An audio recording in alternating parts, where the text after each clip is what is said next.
Hello friends, എൻആർട്രോളജിൻ്റെ മറ്റൊരു വീഡിയോയിലേക്ക് എല്ലാ കൂട്ടുകാർക്കും സ്വാഗതം. ഇന്നത്തെ വീഡിയോയിലൂടെ നമ്മൾ നോക്കാൻ പോകുന്നത് ISROയിലേക്ക് വിളിച്ചിട്ടുള്ള പുതിയ റിക്രൂട്ട്മെൻറ്റിൻ്റെ ഒരു നോട്ടിഫിക്കേഷനാണ്. ഇതിൽ നോക്കുകയാണെന്ന് വെച്ചാൽ computer science engineering and allied branches എന്ന് പറഞ്ഞിട്ടുള്ള ഇതിലേക്ക് വിളിച്ചിട്ടുണ്ട്. ബാംഗ്ലൂർ 20 വേക്കൻസി, ലക്നൗ 2, ശ്രീവിജയ 1, പിന്നെ അതുപോലെ തന്നെ ഇലക്ട്രോണിക് ആൻഡ് കമ്മ്യൂണിക്കേഷൻ എഞ്ചിനീയറിംഗ് വിളിച്ചിട്ടുണ്ട്. അത് ബാംഗ്ലൂർ 20, ലക്നൗ 5, ശ്രീവിജയ 3. പിന്നെ electrical and electronics engineering and allied branches എന്ന് പറഞ്ഞിട്ടുണ്ട്. അതിലേക്ക് ബാംഗ്ലൂർ ആണെങ്കിൽ 2 വേക്കൻസിയും പിന്നെ ലക്നൗ 1 വേക്കൻസിയുമാണ്.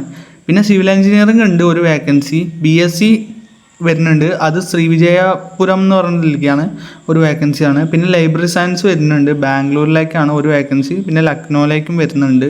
ഇതിൻ്റെ സാലറി നോക്കുകയാണെന്നുണ്ടെങ്കിൽ 12,300 സാലറിയും കാര്യങ്ങളൊക്കെ പറഞ്ഞിട്ടുള്ളത്. ഡിപ്ലോമ അപ്രൻറ്റീസും വരുന്നുണ്ട്, അതിലേക്ക് 10,900 വരുന്നത്. നോട്ടിഫിക്കേഷനിലുള്ള mechanical engineering and allied branches വരുന്നുണ്ട്, ബാംഗ്ലൂർ 2 വേക്കൻസി, ലക്നൗ 1. ഇലക്ട്രിക്കൽ വരുന്നുണ്ട്, അത് Bangalore 1 vacancy, Lucknow 1 vacancy, Srivijaya 1 vacancy.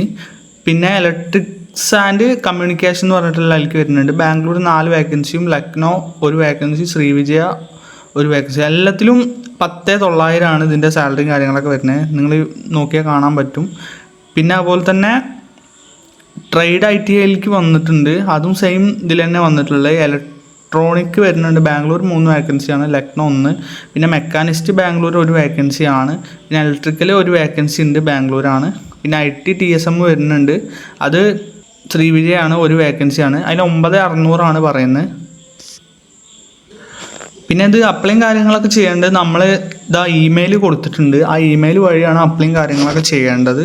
പിന്നെ ഇതിന് എക്സാമും കാര്യങ്ങളൊന്നുമില്ല, ഡയറക്റ്റ് ഇൻ്റർവ്യൂ വഴിയാവും റിക്രൂട്ട്മെൻറ്റും കാര്യങ്ങളൊക്കെ നടക്കുക. അപ്പോൾ എല്ലാവരും അതൊന്ന് നോക്കുക. ഇതിൻ്റെ ഇവർ ലാസ്റ്റ് ഡേറ്റ് ആയിട്ട് പറയുന്നത് 31/7/2026. ഇമെയിൽ വഴിയാണ് അപ്ലൈയും കാര്യങ്ങളൊക്കെ ചെയ്യേണ്ടത്. അപ്പോൾ നോക്കിയിട്ട് എല്ലാവരും നോട്ടിഫിക്കേഷനൊക്കെ കൃത്യമായിട്ട് വായിച്ച് നോക്കിയിട്ട് അപ്ലൈയും കാര്യങ്ങളൊക്കെ ചെയ്യാനായിട്ട് ശ്രമിക്കുക. Thank you for watching.